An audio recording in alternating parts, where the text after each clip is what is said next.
Berita Al-Hijrah 7 Safar 25 September, PKPD Kota Star tamat. PKPD bersasar pula di Flat Tongkang Yard. Juga pembuangan sisa terlarang dikesan.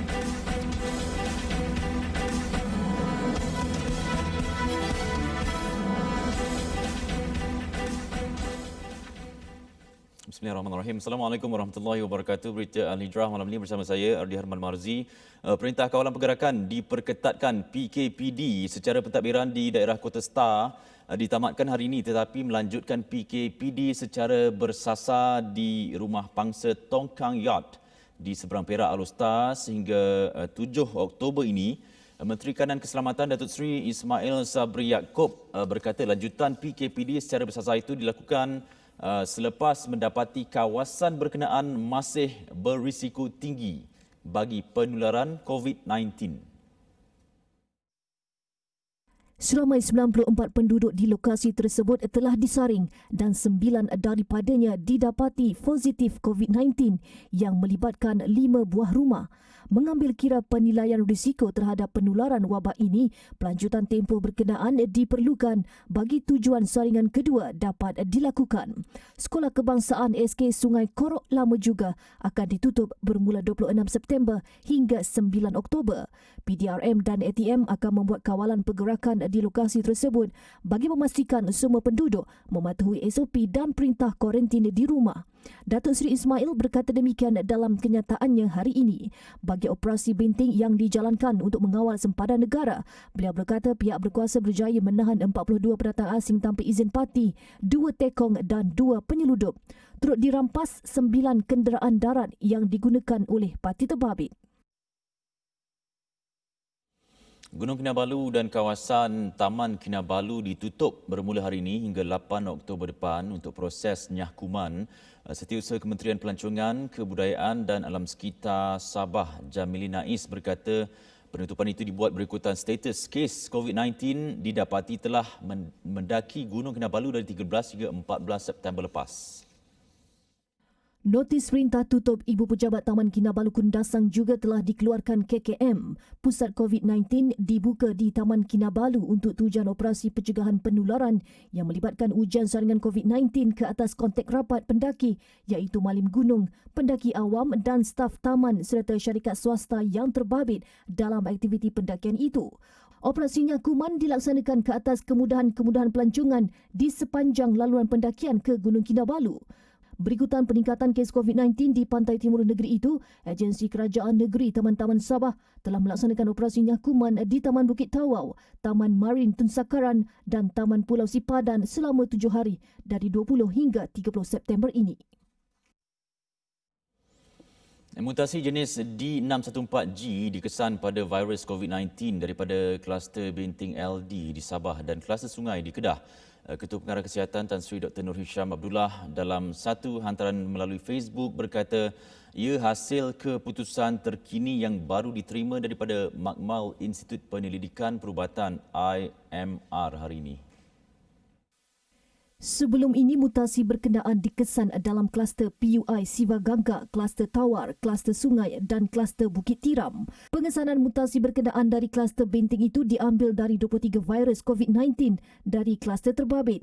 Seperti disyaki juga kesemua virus yang diasingkan bagi kluster-kluster di Kedah iaitu kluster PUI Siva Gangga, kluster Tawar dan kluster Sungai adalah saling berkait dan besar kemungkinan adalah berasal dari sumber virus yang sama.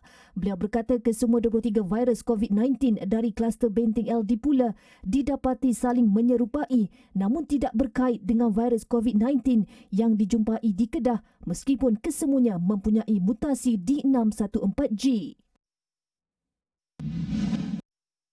Sementara itu, Kementerian Kesihatan dalam kenyataannya hari ini memaklumkan wujud satu lagi kluster baru. Ia dinamakan kluster Orkim di Johor membabitkan kru kapal yang berlabuh di Pelabuhan Pasir Gudang. Menurut Tan Sri Nur Hisham Abdullah, kes pertama daripada kluster itu merupakan salah seorang daripada 30 kru kapal. Jelas beliau, mangsa yang merupakan warga negara Indonesia itu bergejala COVID-19 sejak 13 September namun tidak memaklumkan kepada majikan dan hanya mendapatkan rawatan di klinik swasta pada 22 September. Mangsa dirujuk ke Hospital Permai Johor sehari kemudian sebelum disahkan dijangkiti virus itu. Setakat ini 2 positif, 24 lagi negatif, manakala 4 lagi masih menunggu keputusan. Sementara itu, kes baru COVID-19 kembali kepada 3 angka apabila 111 kes dilaporkan di seluruh negara dengan Sabah catat jumlah tertinggi sebanyak 97 kes. Tiada kematian dicatatkan dan kekal 133 kes setakat ini. Seorang pegawai polis berpangkat inspektor didenda RM6,000 oleh Mahkamah Session Ipoh selepas mengaku bersalah menerima suapan RM3,000 6 tahun lepas. Tertuduh Sahrul Zaman Muhammad Adom, 38 tahun, bagaimanapun tidak mengaku bersalah atas 3 lagi pertuduhan menerima suapan berjumlah RM3,000. Mengikut pertuduhan, Syahrul Zaman didakwa menerima wang tunai RM3,000 daripada seorang individu ketika bertugas sebagai pegawai penyiasat di Ibu Pejabat Polis Daerah IPD Ipoh. Hakim Indra Nehru menetapkan hukuman denda RM6,000 atau penjara 4 bulan jika gagal membayar denda. Sementara itu, Syahrul Zaman mengaku tidak bersalah terhadap 3 lagi tuduhan menerima suapan dengan jumlah keseluruhan RM3,000 pada 8 Mei 2014. Mahkamah bagaimanapun melepaskan dan membebaskan tertuduh daripada ketiga-tiga pertuduhan serta mengarahkan wang suapan RM6,000 yang diterima daripada keempat-empat pertuduhan dilucut hak dan diserahkan kepada kerajaan selepas mendengar rayuan daripada peguam tertuduh. Seorang penjual nasi lemak mengaku tidak bersalah atas pertuduhan mendera anak perempuan rakannya yang berusia 6 tahun. Pengakuan itu dibuat tertuduh Julaili Mat Said, 40 tahun, di hadapan Hakim Mahkamah Session Alor Gajah. Julaili sebelum itu kelihatan menangis dan resah ketika berada di kandang tertuduh sepanjang prosiding berlangsung. Mengikut pertuduhan pertama, tertuduh didakwa telah mengabaikan atau mendedahkan kanak-kanak itu dengan cara yang akan membawa kepada kecederaan fizikal. Tertuduh juga didakwa bersama-sama dengan seorang yang masih bebas dengan sengaja menyebabkan kecederaan terhadap kanak-kanak sama sehingga menyebabkan tangan kiri mangsa patah. Sabit kesalahan, tertuduh boleh dikenakan hukuman penjara sehingga 20 tahun dan boleh dikenakan denda atau sebat mengikut Seksyen 326 Kanun Keseksaan dan dibaca bersama Seksyen 34 Kanun sama. Kanak-kanak perempuan berkenaan dijaga tertuduh bersama suaminya sejak 6 bulan lalu. Berikutan ibu kandung mangsa merupakan penagih dadah dan ayahnya pula sedang menjalani hukuman penjara. Tertuduh yang tidak diwakili peguam merayu jaminan rendah dibenarkan atas alasan dia perlu menjaga 5 orang anak dengan 2 daripada mereka masing-masing menghidap sakit talisemia dan asma selain hanya berniaga nasi lemak untuk menyara keluarga. Hakim kemudian membenarkan tertuduh diikat jamin RM10,000 dengan seorang penjamin. Kes disebut semula 26 Oktober depan. Baik, operasi yang dijalankan Suruhanjaya Perkhidmatan Air Negara atau SPAN bersama Jabatan Alam Sekitar JS dan Indah Water Consortium IWK Sdn Bhd malam semalam mengesan pembuangan sisa terlarang yang menjadi salah satu punca kepada pencemaran Sungai Gong di Rawang di Selangor. Sisa terlarang itu didapati dilepaskan ke lurang pembentungan di kawasan berkenaan. Dalam operasi itu, 4 sampel sisa air telah diambil di 4 buah lurang pembentungan yang diperiksa. Pembuangan sisa haram bukan kumbahan adalah satu perbuatan jenayah dan boleh disiasat mengikut Akta Industri Perkhidmatan Air 2006 WSIA 2006. Sabtu lalu, Indah Water Consortium di Loji Rawatan Kumbahan Rawang Integrated Industrial Park telah menampasti kemasukan buangan kumbahan berwarna kuning ke dalam kebuk masuk loji. IWK terpaksa menghentikan pelepasan influen bagi memberi ruang kepada operasi pembersihan. Berikutan loji rawatan kumbahan hanya direka bentuk untuk merawat air kumbahan dan tidak mampu merawat sebarang bahan kimia atau sisa lain yang dilepaskan secara haram ke dalam jajaran paip pembentungan.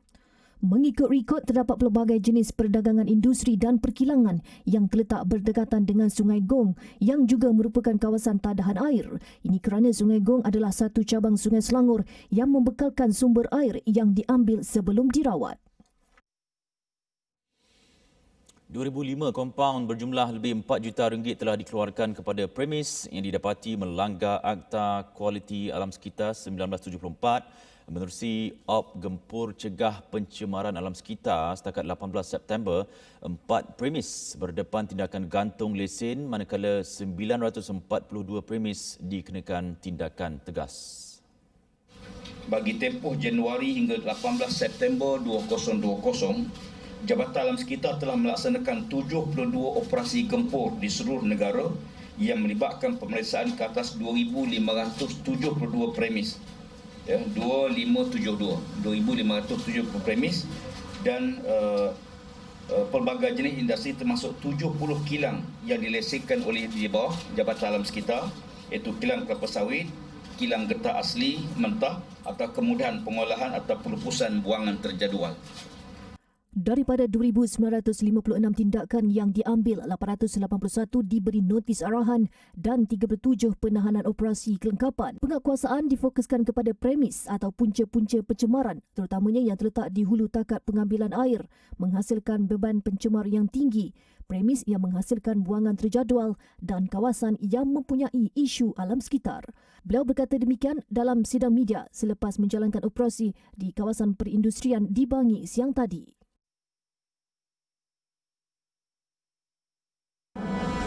Selepas ini, dilanggar lari, bekas penghantar makanan kini terlantar.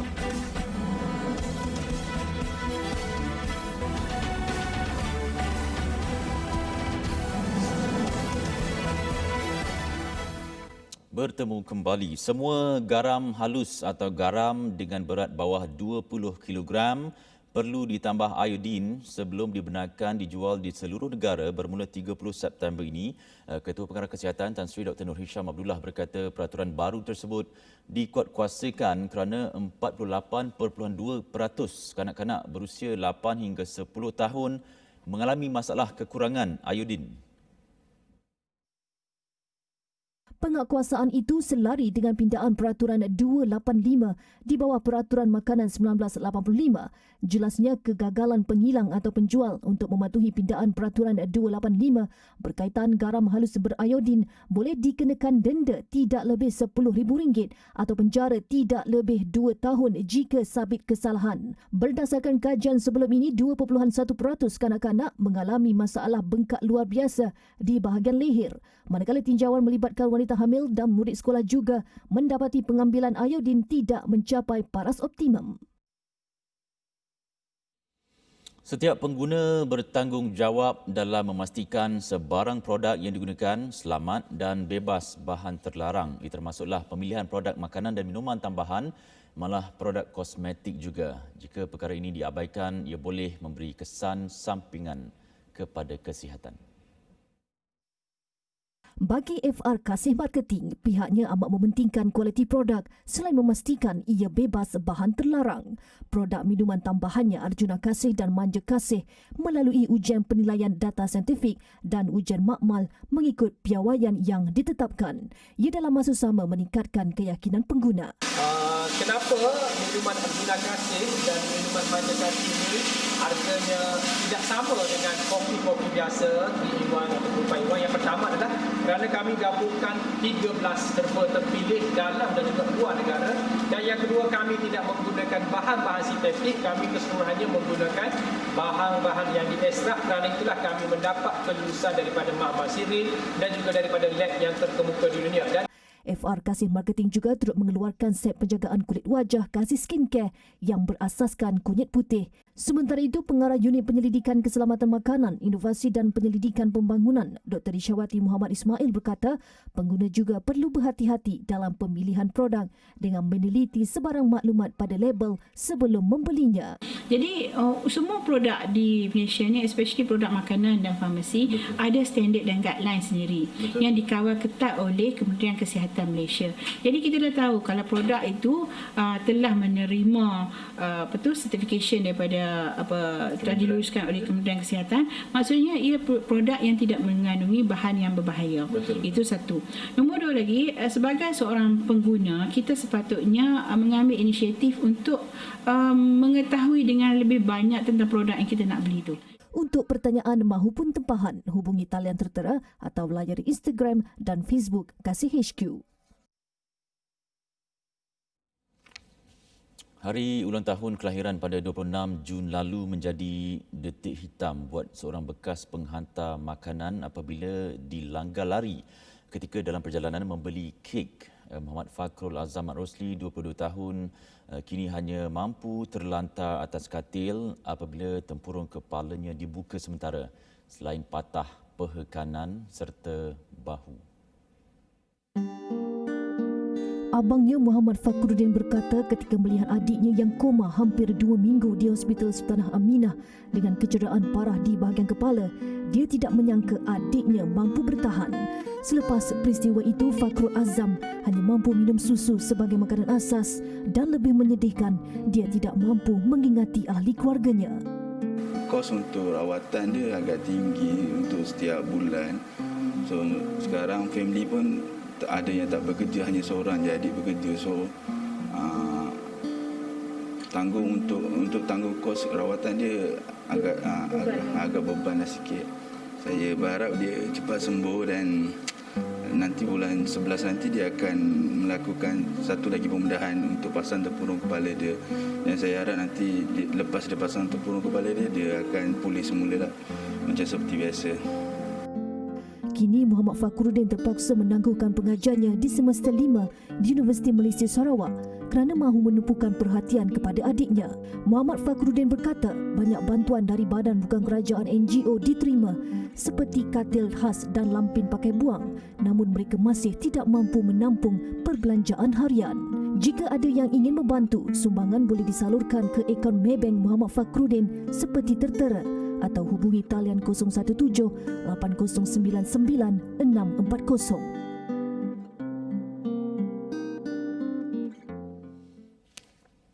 Kemelut politik yang melanda Sabah membawa kepada pembubaran Dewan Undangan Negeri DUN oleh Ketua Menterinya Datuk Seri Muhammad Syafiee Apdal pada 30 Julai lepas, dan pilihan raya negeri esok bakal mengembalikan mandat kepada rakyat bagi menentukan parti manakah yang bakal mentadbir negeri di bawah bayu itu. Namun sejauh manakah PRN kali ini dapat menimbangkan semula sistem demokrasi agar lebih terjamin dan kuat? Ikuti laporan wartawan Muhammad Lutfi Hafifi Japili di Kota Kinabalu. PRN Sabah dijalankan kurang dari 3 tahun kerana berlakunya konflik politik yang melibatkan isu lompat parti pada akhir Julai tahun ini. Situasi lompat parti di Sabah antara faktor tercetusnya konflik politik yang tiada berkesudahan. Isu itu pada hakikatnya mengganggu-gugat demokrasi negara selain mengabaikan mandat rakyat. Bagi calon muda dari parti lokal yang bertanding di DUN N23 Petagas, Ahmad Farid Sainuri, beliau tidak mahu isu lompat parti sekali lagi berlaku pada pemilihan kali ini demi kestabilan politik Sabah. Salah satu aku janji bagi parti kita Sabah yang akan menjamin kestabilan politik melalui sekiranya berlaku lompat parti, sekiranya berlaku pelucutan jawatan ataupun meninggalkan jawatan, kerusi itu akan dikosongkan.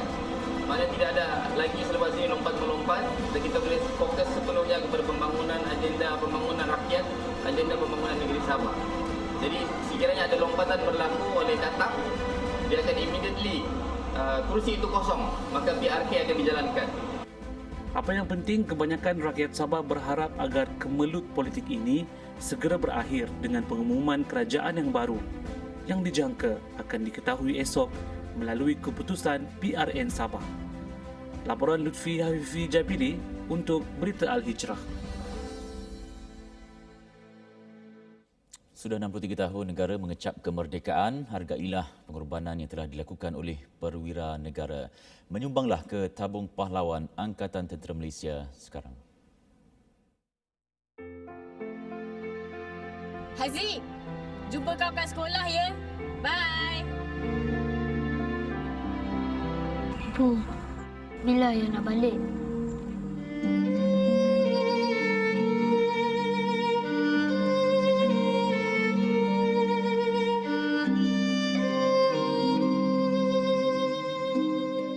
Halo, jaga ibu, jaga adik ya. Kerinduan itu kian dirasai bersama penantiannya meniti hari.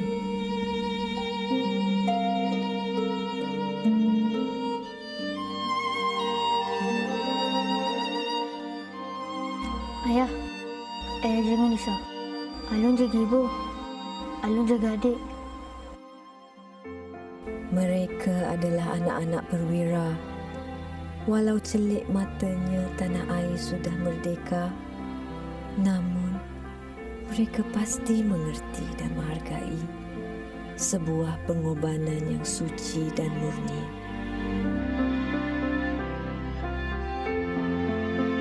Mereka layak diberi penghormatan atas segala pengorbanan yang telah dilakukan. Bantulah mereka dengan menyumbang ke tabung pahlawan. Sumbangan boleh disalurkan ke akaun Maybank yang tertera di bawah.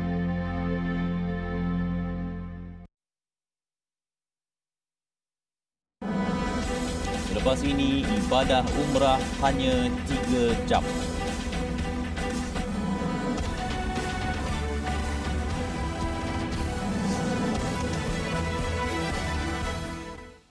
Pendekatan dakwah perlu dilakukan mengikut arus semasa dan selari dengan persekitaran agar mesej jelas dapat disampaikan kepada golongan sasar.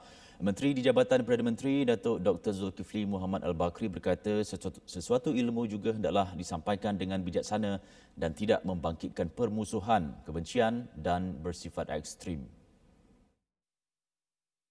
Matlamat kami adalah jelas, iaitu bagaimana kita nak mewajahkan dakwah Islamiah ini dalam bentuk yang benar-benar dapat diwakili dan direalitikan mengikut suasana semasa. Di mana Islam itu sifatnya sesuai sepanjang masa dan semua tempat.